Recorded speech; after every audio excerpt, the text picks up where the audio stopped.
السلام عليكم ورحمة الله وبركاته. إن الحمد لله نحمده ونستعينه ونستغفره ونعوذ بالله من شرور أنفسنا ومن سيئات أعمالنا من يهده الله فلا مضل له ومن يضلل فلا هادي له. أشهد أن لا إله إلا الله وحده لا شريك له وأشهد أن محمدا عبده ورسوله وبعد. Kita melanjutkan, kalau tidak salah masih di pembahasan dua dalil yang seolah bertentangan. Adapun bertentangan tidak mungkin. Kalau ada dua ayat atau dua hadis atau ayat bertentangan dengan hadis, maka batal Al-Quran, batal firman Allah. Lau kana min indi ghairillah lawajadu fihi ikhtilafan katsira. Seandainya Al-Quran ini bukan dari Allah, seandainya hadis sahih itu bukan dari Allah, maka pasti akan terdapat perselisihan yang banyak sekali. Dengan ayat ini kita yakin tidak mungkin ada perselisihan. Kalau ada perselisihan, berarti bukan Al-Quran, berarti bukan hadis. Al-Quran satu sama lain tidak mungkin ada perselisihan sedikit pun. Nah, sementara sering kita dapati, waktu itu sudah kita bahas kan, hadis ini melarang kita minta apa? Masih ingat? Hadis ini melarang kita minta mati. La yatamanna ahadukum al-mauta lidurrin asabahu. Tidak boleh kalian minta mati gara-gara terlilit utang, gara-gara kedua kakinya buntung diamputasi, gara-gara usahanya bangkrut, lalu minta mati.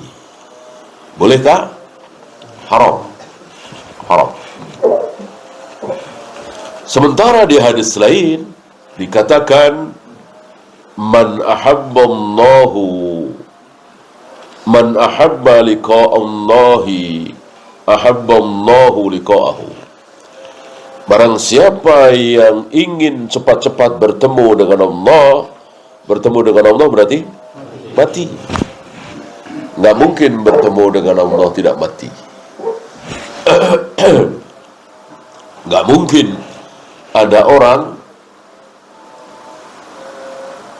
bisa bertemu dengan Allah padahal masih hidup. Nggak mungkin. Nggak mungkin.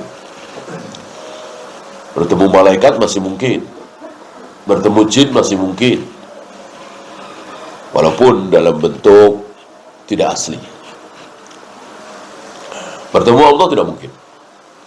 Nunggu mati dulu. Nah, barang siapa yang tidak mau bertemu dengan Allah, Allah pun tidak mau, tidak sudi bertemu dengan dia.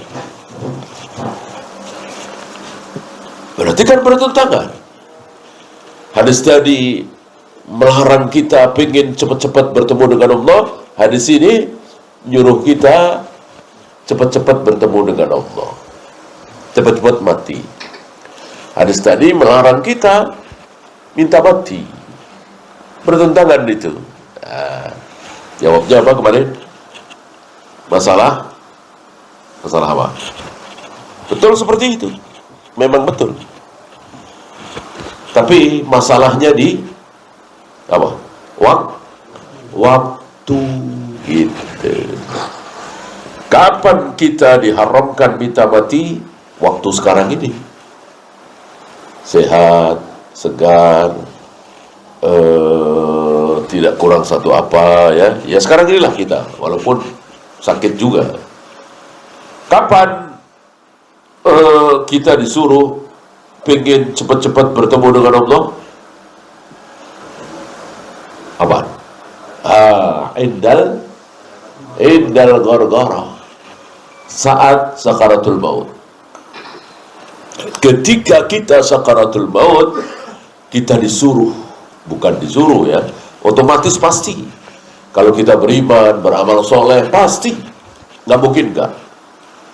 Para ulama, para wali-wali Allah, para sahabat, para tabi'in, apalagi para nabi, para rasul, ketika sakaratul maut, mereka semua minta, memohon kepada Allah supaya cepat-cepat bertemu dengan Allah. Yang terbesar Rasulullah Muhammad SAW. Aisyah jadi saksi. Ditempelkan telinga Aisyah ke bibir atau mulut Nabi SAW. Setelah menempelkan itu dan akhirnya nggak lama Rasul wafat, Aisyah mengatakan beliau lebih memilih Allah daripada kita semua. Jadi pilihan beliau, gitu ya. Antum masih ingat, insya Allah semua para nabi, para rasul ketika akan dicabut nyawanya diberi dua pilihan. Diberi dua pilihan. Ini khusus para nabi, para rasul ya. Abu Bakar enggak, Umar enggak, Imam Syafi'i enggak, apalagi kita. Diberi dua pilihan. Apa dan apa? Mau sekarang apa nanti? Mau sekarang apa nanti? Tapi nantinya ini terserah. Nantinya ini terserah Allah, bukan terserah Nabi yang bersangkutan. Nanti aja ya Allah, setengah tahun lagi, nggak bisa. Nanti aja ya Allah, 2 tahun lagi, nggak bisa. Nantinya terserah Allah. Ya. Jadi ketemu jawabannya. Apa? Waktu. Masalah waktu.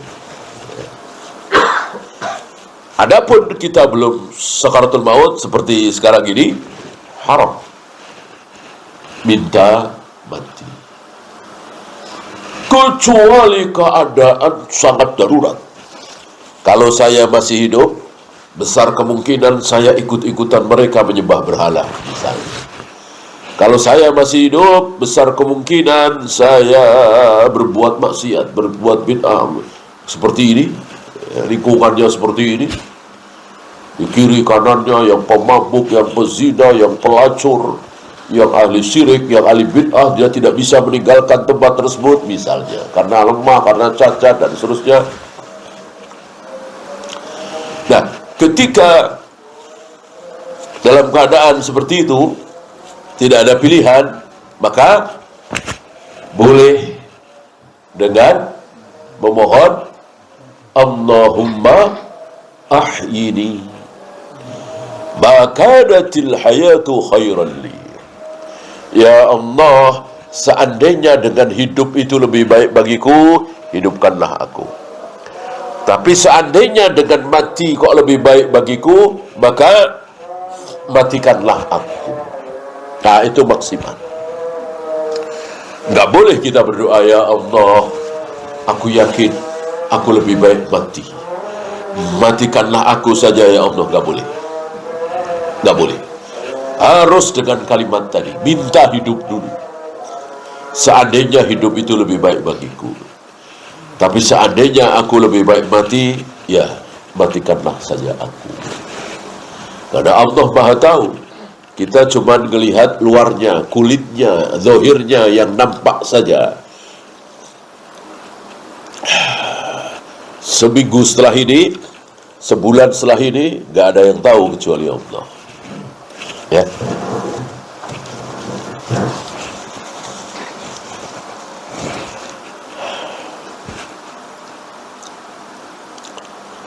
Kemudian sepertinya ini sudah sedikit kita singgung.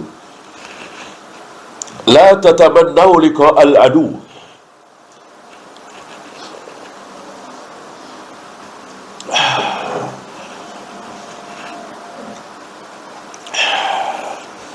Jangan kalian berharap-harap ketemu musuh. Gitu. Berarti hadis ini melarang kita apa? Melarang kita berharap jihad. Kan gitu ya. Ketemu musuh kan jihad.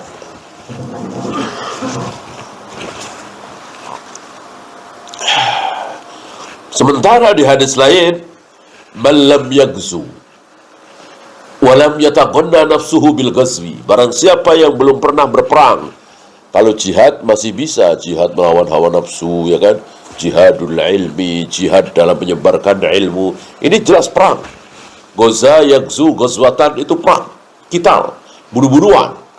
Man lam yagzu, barang siapa yang belum pernah berperang, walam yataqanna nafsuhu bil ghazwi, dan tidak ada keinginan dalam dirinya sedikit pun untuk berperang, maka kalau dia mati dalam keadaan cabang kemunafikan. Waliyadzubillah. Berarti hadis ini menyuruh kita untuk bercita-cita perang, jihad. Sementara hadis tadi jelas, la tatamannau liqa'al adu. Jangan kalian berharap-harap ketemu musuh. Jelas bertentangan ini. Padahal tadi bilang tidak mungkin ada hadis bertentangan dengan hadis, ada hadis bertentangan dengan ayat, ada ayat hadis bertentangan dengan ilmu pengetahuan. Tidak mungkin.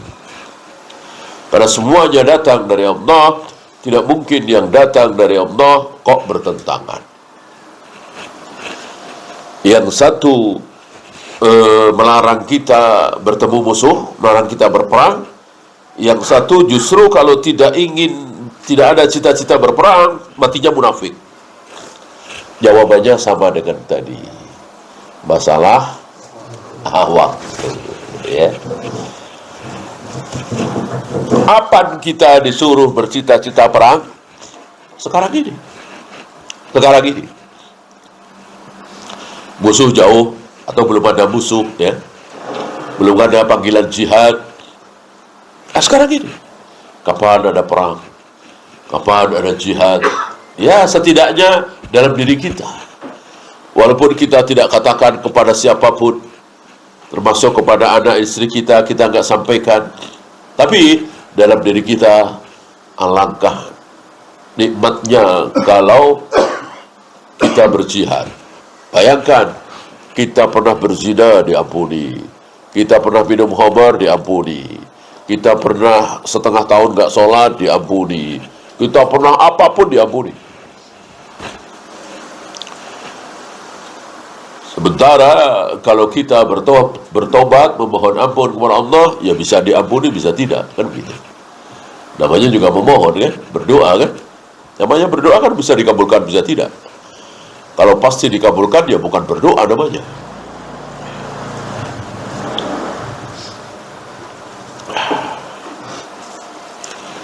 Sekarang ini, dalam keadaan seperti ini, jauh dari musuh, belum ada musuh, kita disuruh bercita-cita. Nah, kapan kita tidak boleh berharap-harap ketemu musuh?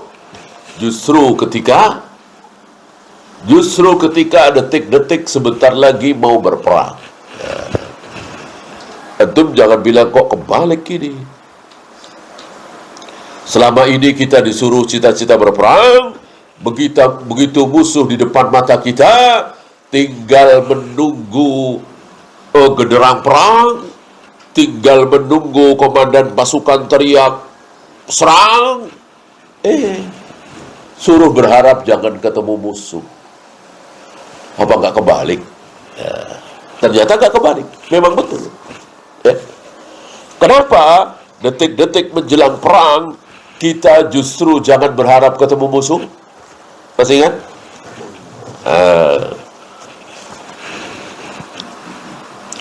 Artinya dengan kata lain, kita disuruh berharap perang nggak jadi. Kenapa perang nggak jadi? Hah? Karena musuh-musuh pada masuk Islam. Kan perang itu tidak boleh, perang itu haram sebelum dakwah. Jadi yang pertama kali dilakukan oleh komandan kaum muslimin adalah mengajak orang-orang kafir itu untuk masuk Islam, baca syahadat. Ketika itu mereka tidak mau, tidak boleh dipaksa. Tidak boleh dipaksa, la ikraha fiddin. Tapi bayar, tapi bayar jizyah. Bukan zakat tentunya, mereka akan kafir. Kalau zakat kecil sekali, 2,5%. Kalau ini ya terserah komandan, terserah pemimpin. Mau 5%, mau 10%, mau 40%, mau 60%, terserah. Gitu. Ya kalau kata orang barat ya negara jajahan. Negara jajahan itu terserah penjajahnya. Seperti dulu bagaimana bangsa Indonesia menyerahkan kekayaannya kepada Belanda, terserah Belanda, orang dijajah.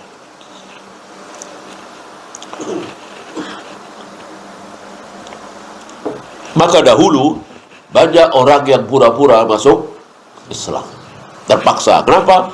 Daripada diambil 50%, 60%, mending 2,5% kecil. Bagaimana caranya? Baca syahadat. Biarin aja. Pura-pura masuk Islam, biarin aja. Kita pura-pura nggak tahu aja. Kalau seandainya memang mereka pura-pura, ya. Begitu masuk Islam, ya otomatis harus sholat, harus ke masjid, harus Jumatan, harus ikut kaum muslimin, ya ikut pengajian dan sebagainya. Minimal Jumatan kan mendapatkan khutbah dari sang khotib. Di dalam khutbahnya ini membahas tentang syirik, membahas tentang tauhid, membahas tentang keesaan Allah, membahas batilnya semua agama kecuali Islam. Dari situ merasuk di diri dia. Oh, ternyata betul Islamlah satu-satunya agama yang benar, gitu. Ternyata agama saya selama ini salah. Banyak sekali yang seperti ini. Besok begitu baca syahadat langsung sadar, ya nggak mungkin, biarin aja. Biarin aja. Untuk menjadi orang Islam dalam hitungan menit, bahkan mungkin detik.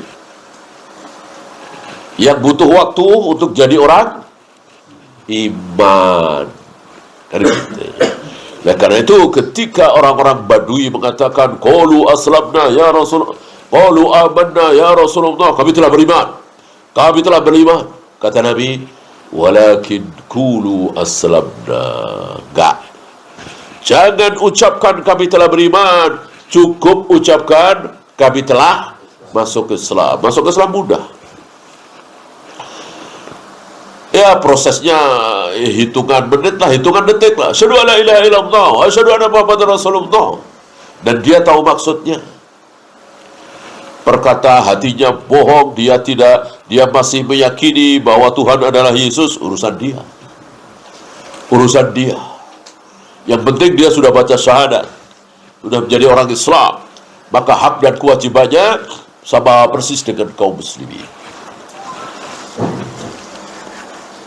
Dengan demikian harus duduk di minimal khutbah Jumat.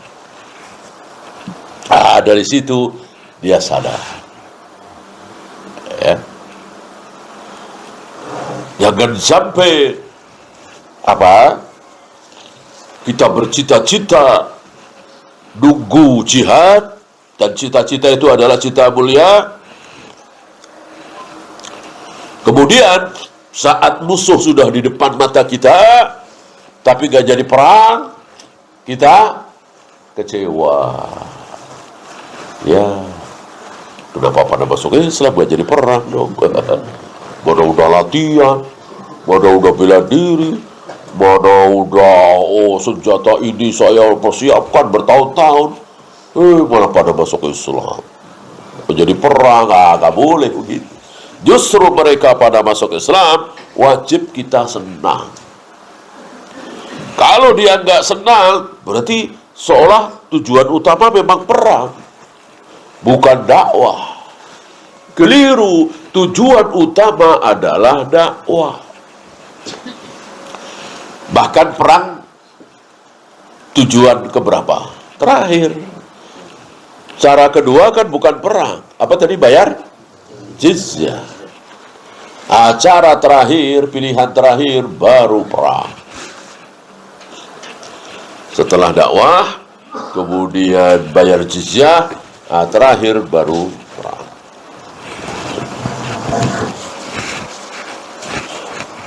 Tentu ini sangat berbeda dengan para penjajah barat atau kafir yang datang ke negeri-negeri muslim.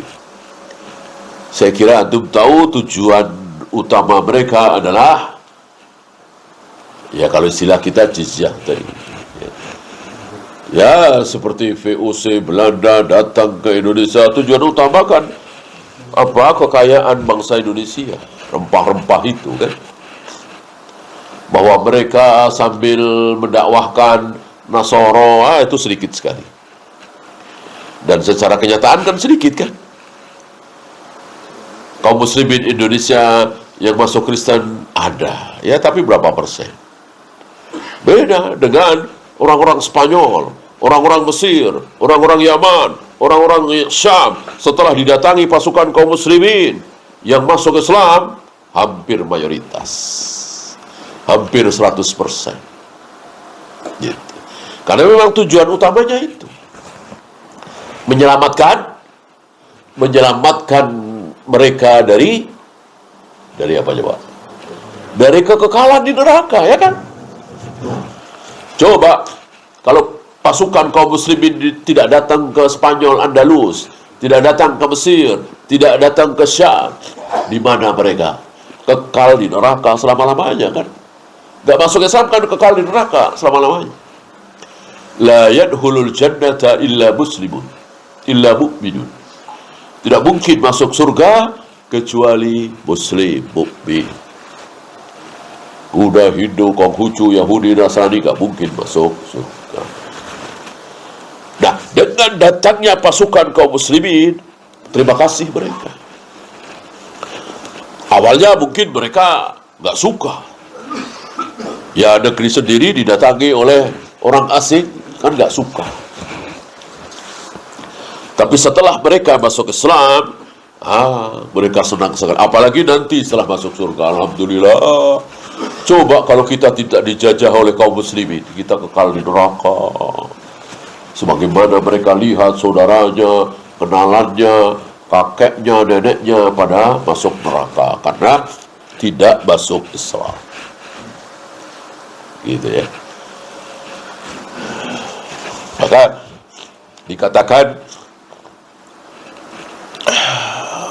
Rasulullah membuat perumpamaan, ada orang ditarik-tarik, ada orang ditarik-tarik pakai tali, ditarik-tarik tentu dia nggak mau. Kalau mau tentu nggak ditarik, ya kan? Ayo ikut saya, ayo. Ngapain ditarik? Orang mau. Ditarik-tarik, berarti dia nggak mau. Ditarik-tarik pakai tambang, pakai tali. Talinya itu digigit-gigit, ditarik-tarik, terus ditarik-tarik. Bawa kemana? Bawa kemana? Bawa ke surga. Dia nggak tahu kalau akhirnya itu surga. Setelah sampai surga, ya tentu dia mengatakan, tahu begini ngapain ditarik-tarik? Nggak usah ditarik-tarik, saya mau. Maka pasukan kaum muslimin yang mendatangi Andalus, mendatangi Syam, mendatangi negeri-negeri kafir, itu ibaratnya seperti pasukan yang mendatangi perkampungan kumuh. Namanya pasukan, ya kan? Orang-orang yang ada di perkampungan kumuh dipaksa dimasukin ke truk, gitu ya. Nggak mau pukul, harus mau. Dibawa dengan truk perkampungan kumuh miskin ini, dibawa kemana? Ke hotel bintang 5 atau ke istana. Dijamu, disediakan makanan lezat, minuman nikmat, pemandangan yang indah luar biasa. Kira-kira begitu. Tahu begini, kenapa mesti dipaksa? Ya, tapi itulah manusia. Karena dia nggak tahu. Doluman jauhlah. Nggak tahu. Ya, kita yang tahu aja kadang berat bangun malam. Padahal kita tahu. Itu pahala, itu keutamaan berat. Tahu kalau itu dosa masih dilihatin. Padahal itu dosa. Nggak boleh. Ya. Tahu ini haram. Ya, masih ngomongin orang. Ya. Itu kita tahu, apalagi mereka nggak tahu. Tentu butuh kekuatan untuk memaksa mereka, memaksa tanda kutip ya, bukanlah ikraha fiddin, seolah memaksa. Ya, kalau orang kafir melihat dakwahnya kaum muslimin, ya mereka menyimpulkan maksalah, bawa pasukan ke negeri kafir, menyuruh orang-orang kafir baca syahadat. Gak mau baca syahadat harus bayar jizyah, gak mau bayar jizyah diperangi, dibunuh-bunuhin. Ya apa kalau gak maksa? Versi mereka maksa. Tapi tetap kita berpegang la ikraha fiddin. Tidak ada paksaan. Tetap yang seperti itu tidak dikatakan maksa. Yang maksa gimana? Kira-kira? Pistol tancepin ke leher atau ke kepala. Ayo baca syahadat gak? Baca syahadat gak? Nah, ayo baca syahadat. Kalau enggak, saya tembak. Itu maksa, ya kan? Ini enggak apa-apa enggak baca syahadat, tapi bayar jizyah. Ya kan, terjajah mereka, dikuasai. Gitu ya. Dan luar biasa kaum muslimin setelah datang ke Mesir, datang ke Syam, datang ke Yaman, apalagi Andalus, menguasai negeri-negeri itu. Kaum muslimin langsung kaya raya luar biasa. Nggak nunggu, dagang dulu, usaha dulu, ya. Produksi ini dulu, habis itu dijual. Itu puluhan tahun. Ini langsung. Ya, maka kekayaan kaum muslimin, kehebatan kaum muslimin, kekuatan kaum muslimin cepat sekali pakai jihad itu. Dan itu yang dialami oleh para sahabat. Dari Abu Hurairah pingsan karena sering gak makan, tidur di emper masjid. Begitu juga dari Ali bin Abi Thalib cari-cari rumput idkhir dijual buat biaya nikah. Kemudian Abdullah bin Amr bin As yang sering lapar dan akhirnya jadi gubernur. Ya, itu cuma belasan tahun. Nggak sampai 30 tahun. Saya kira 20 tahun juga nggak nyampe dari wafatnya Nabi ya. Bahkan Nabi masih hidup, di akhir kehidupan beliau sudah nampak kan kemenangan Islam. Apalagi di zaman Abu Bakar, apalagi di zaman Umar, apalagi di zaman Utsman dan seterusnya. Cepat sekali. Coba kalau para sahabat itu dagang dulu, ya kan? Produksi apa dijual, ya, berabad-abad barangkali. Ya mereka kan, ya seperti kita misalnya, mengejar ketertinggalan Jepang misalnya. Ya, tentu puluhan tahun, ratusan tahun. Coba kalau jihad, langsung. Ya taruhlah kita perang melawan Australia misalnya. Begitu menang, seluruh Australia milik kita, kan begitu. Seluruh Jepang milik kita, apa nggak cepat? Kalau menang. Kalau kalah berarti kalau kalah mendapatkan jutaan kali lebih hebat dari Jepang, dari Australia, dari Amerika, dari Eropa. Apa? Surga. Lalu apa yang ditakuti? Menang dapat Eropa, dapat Jepang, kalah dapat surga. Apa yang ditakuti coba dengan jihad? Yang takut Amerika, Jepang, Eropa, ketakutan luar biasa. Mendengar kata-kata jihad, mereka takut luar biasa. Bagi kaum muslimin apa yang ditakuti? Maka musuh-musuh Islam berusaha sekuat tenaga, terutama para orientalis yang ingin merusak Islam dari dalam. Luar biasa. Kata-kata jihad itu kalau bisa dicoret, Jangan sampai masih ada di kamusnya kaum muslimin. Hilangkan itu. Dibikinlah hadis-hadis palsu. Roja'na minal jihadil asghar ilal jihadil akbar. Sepulang dari perang Badar, katanya Rasulullah mengatakan, kita baru saja pulang dari perang kecil, kita akan berhadapan dengan perang besar. Padahal perang Badar luar biasa. Kaum muslimin cuma 313 kira-kira. Musuh 1000 lebih. Luar biasa peperangan ini. Peperangan hari itu kan sangat-sangat mengandalkan jumlah, kan? Walillahil hamd, atas pertolongan Allah menang. Pulang perang, kata Nabi, ini perang kecil, bukan perang besar. Para sahabat bertanya, katanya, yang perang besar yang apa ya Rasul? Nabi menjawab, jihadun nafsi, perang melawan hawa nafsu. Itu perang besar, supaya nggak marah, supaya nahan diri, ya. Mereka lupa ketika seorang laki-laki meninggalkan anaknya, meninggalkan istrinya, meninggalkan hartanya, meninggalkan status sosialnya, jabatannya, ke medan perang, nyawa taruhannya. Kira-kira sudah meninggalkan hawa nafsu apa belum? Ya sudah lah. Kalau dia nggak bisa meninggalkan hawa nafsu, nggak akan berangkat.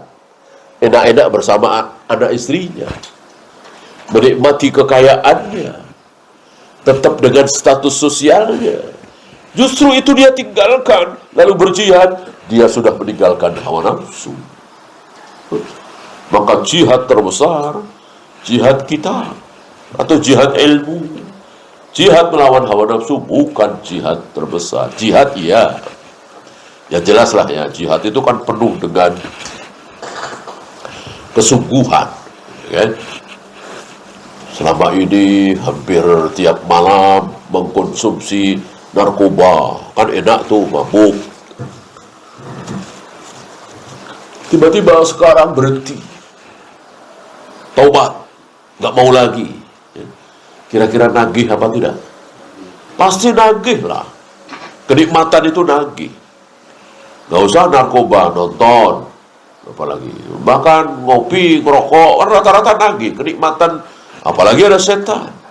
Tentu dia harus berjihad supaya tidak lagi terjerumus dalam narkoba. Dia berusaha sekuat tenaga.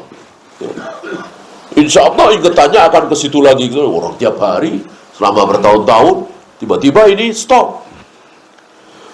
Kita yang belum pernah barangkali nggak kepikiran untuk beli narkoba, nyari narkoba, nggak kepikiran. Orang belum pernah, wah mereka bukan kepikiran lagi, terus terbayang setiap saat. Nah ini perlu jihad, betul, tapi bukan jihad terbesar.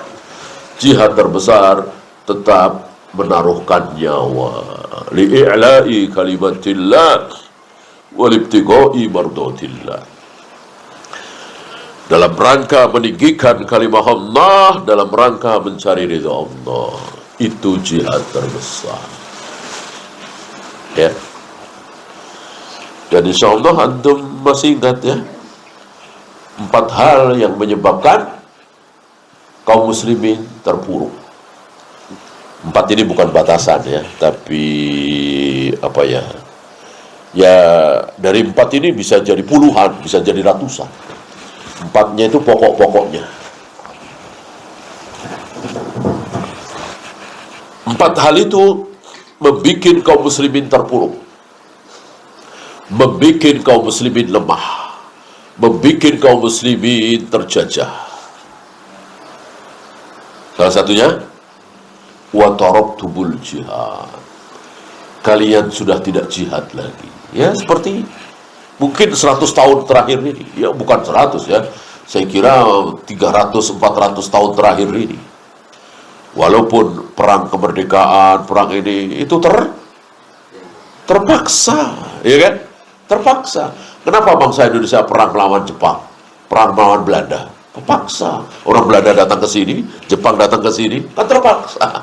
Sahabat enggak. Sahabat tabi'in, atba'u tabi'in enggak. Apa ya musuh datang ke Madinah, terpaksa para sahabat ngelawan? Musuh datang ke Mekah, terpaksa para sahabat ngelawan? Enggak. Para sahabat datang ke Mesir, Masih negeri kafir Mesir waktu itu. Datang ke Syam, datang ke Yaman, datang bahkan ke Spanyol, Andalus. Kalau kita kepaksa, betul akhirnya perang melawan Jepang, melawan Belanda, kepaksa. Bukan mestinya bangsa Indonesia datang ke Jepang, datang ke Belanda. Antum tahu Belanda segede apa sih? Ya, saya kira Pulau Jawa itu jauh lebih gede Pulau Jawa kan, kecil. Orang sama lautnya aja, tinggian lautnya ya kan, sama antum tahu ya kan. Tapi luar biasa, Allah rendahkan kaum muslimin Indonesia. Ya, justru Allah tinggikan Belanda. Orang menang, kitanya yang kalah. Ya itu, ancaman Allah terbukti.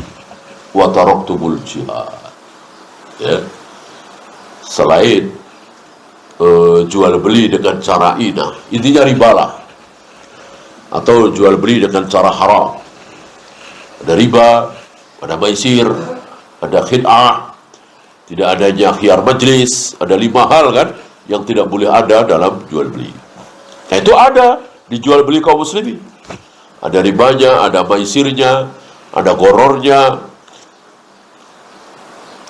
malah tidak ada khiyar majlis.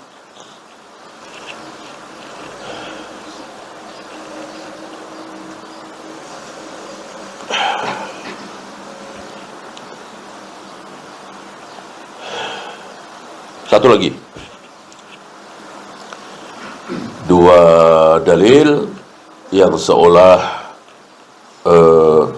bertentangan.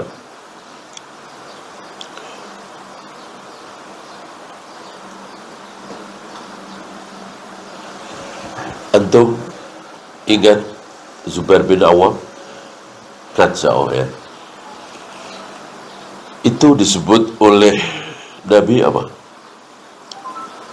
Hawariku. Likulli nabiyyin hawari.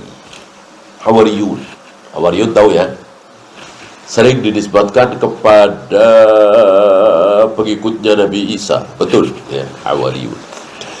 Tapi secara umum seluruh nabi, mau Nabi Nuh, Nabi Ibrahim, Nabi Ismail, semua nabi pasti punya hawari, pengikut setia, sahabat-sahabat atau murid-murid setia para nabi. Semua. Nah, hawariku Zubair bin Awam. Sementara, udah jelas ya di sini ya, udah jelas. Sementara beliau mengatakan wa ra'aitun nabiyya wa laysa ma'ahu ahad. Aku tahu ada seorang nabi yang tidak punya pengikut sama sekali. Nah, kan bertentangan tuh. Semua nabi pasti punya hawari. Sementara Nabi mengatakan ada seorang nabi yang tidak punya pengikut sama sekali. Kan ada yang pengikutnya 2 atau 3. Ada yang bid'ah. Bid'ah itu kurang dari 10. Ada yang tidak punya pengikut sama sekali. Sementara Nabi mengatakan tidak ada nabi yang tidak punya hawari. Jangankan pengikut, murid setia aja ada. Ya pasti lebih dari pengikut lah. Gimana nih? Kok bertentangan? Jawabannya bukan masalah waktu, tapi masalah jenis. Masalah jenis. Ya. Apa Nabi mengatakan pasti punya hawari dan pasti manusia? Tidak ada. Tidak ada ya.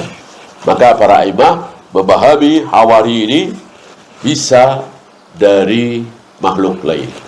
Ambil contoh jin ya. Kalau malaikat udah jelas ya.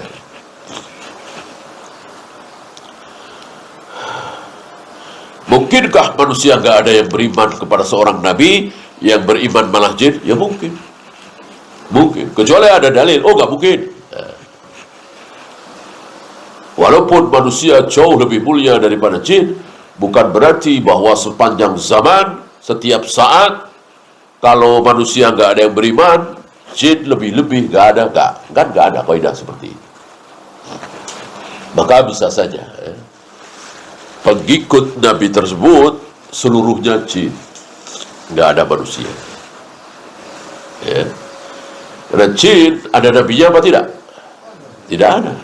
Jin tidak punya nabi. Seluruh nabi dan rasul adalah dari jenis manusia. Nggak ada yang dari jenis jin. Maka jin ikut manusia. Maka jin-jin di zaman Nabi Ibrahim harus mengikuti kalau dia beriman, kalau dia muslim, harus mengikuti syariat Nabi Ibrahim. Jin-jin di zaman Nabi Musa harus mengikuti syariat Nabi Musa. Jin-jin di zaman Nabi Isa mengikuti syariat Nabi Isa. Jin-jin hari ini harus mengikuti syariat Nabi Muhammad SAW. Ya azan, ya qomat, ya sholat subuh 2 rakaat, maghrib 3 rakaat, safar qasar, dan seterusnya, dan seterusnya. Ya puasa Ramadan. Ya, jika ada perbedaan maka kita tidak tahu. Kita tahunya persamaannya. Gitu ya. Oleh karena itu, ketika kita sholat dan jin-jin ikut sholat berjamaah dengan kita, iya ikut. Tapi harus di belakang. Ini tafsiran para imam ya. Yang di depan manusia. Oleh karena itu, jangan kasih celah. Maka betul-betul bahu kita menempel bahu sebelah, mata kaki menempel mata kaki sebelah, jangan ada celah mereka setelah itu. Bahkan kalau ada yang masbuk datang, dia menyingkir, masih terus gitu. Kaidahnya seperti itu. Maka Nabi mengatakan ada setan yang berada di tengah-tengah. Maksudnya itu jin yang ikut sholat. Gitu. Kan setan itu kan nggak ada apanya. Setan itu nggak ada zatnya. Yang ada zatnya itu malaikat, manusia, jin. Setan itu cuma sifat. Kadang menempel di jin, kadang menempel di manusia. Maka dikatakan minal jinnati wan nas. Nah, siapapun yang berbuat salah, keliru, maka dia setan. Walaupun manusia. Gitu. Maka jika teman antum bisikin antum, sekali-sekali kau usah ngaji, sekali-sekali dugem, antum bilang setan, boleh gak? Boleh, emang setan, ya, setan, dan setan beneran itu, setan beneran, karena setan adalah keburukan, gitu. Bisa jin, bisa manusia. Bahkan Aisyah, nggak tanggung-tanggung Aisyah, dikatakan setanmu gitu. Ketika masih ingat malam-malam pas Rasulullah giliran di Aisyah, ya mungkin tengah malam atau jam 1, setengah 2, Nabi bangkit pelan-pelan. Ya maksud Nabi biar nggak ngeganggu Aisyah, biar nggak ganggu tidurnya, gitu. Kebetulan Aisyah apa belum tidur, apa terbangun, ya, curiga. Kalau istilah kita, mau kemana nih? Lagi gua nih mau kemana nih? Gitu kan. Keluar diikuti. Luar biasa wanita ya. Padahal Nabi, apa iya Nabi gak adil? Ini kan giliran saya, mau kemana? Gitu kan. Itulah perempuan. Diikuti terus. Nabi cepat, Aisyah ikut cepat. Nabi pelan, Nabi berhenti, Aisyah ikut berhenti. Terus ternyata Nabi ke kuburan Baqi. Ya, disitulah Nabi mendoakan Ahlul Baqi. Bahkan ada kalimat perpisahan. Ini aneh ya. Justru mau menyusul tapi ada kalimat perpisahan. Ini menunjukkan di dalam kubur itu gak bareng-bareng. Gitu. Menunjukkan perpisahan, artinya Nabi tidak bisa mendoakan mereka lagi. Selama ini bisa, mungkin itu terakhir. Oh, maka lari Aisyah. Setelah Nabi selesai kan, mau pulang, Aisyah lari pulang. Takut ketahuan kan. Habis lari, masuk kamar, tentu ngos-ngosan. Pasti ngos-ngosan ya kan, apalagi perempuan. Nabi gak lama datang, lihat. Kamu ngapain ngos-ngosan ya kan? Akhirnya jujur, karena curiga. Lalu Nabi bilang, setan. Setan. Itu dia ya.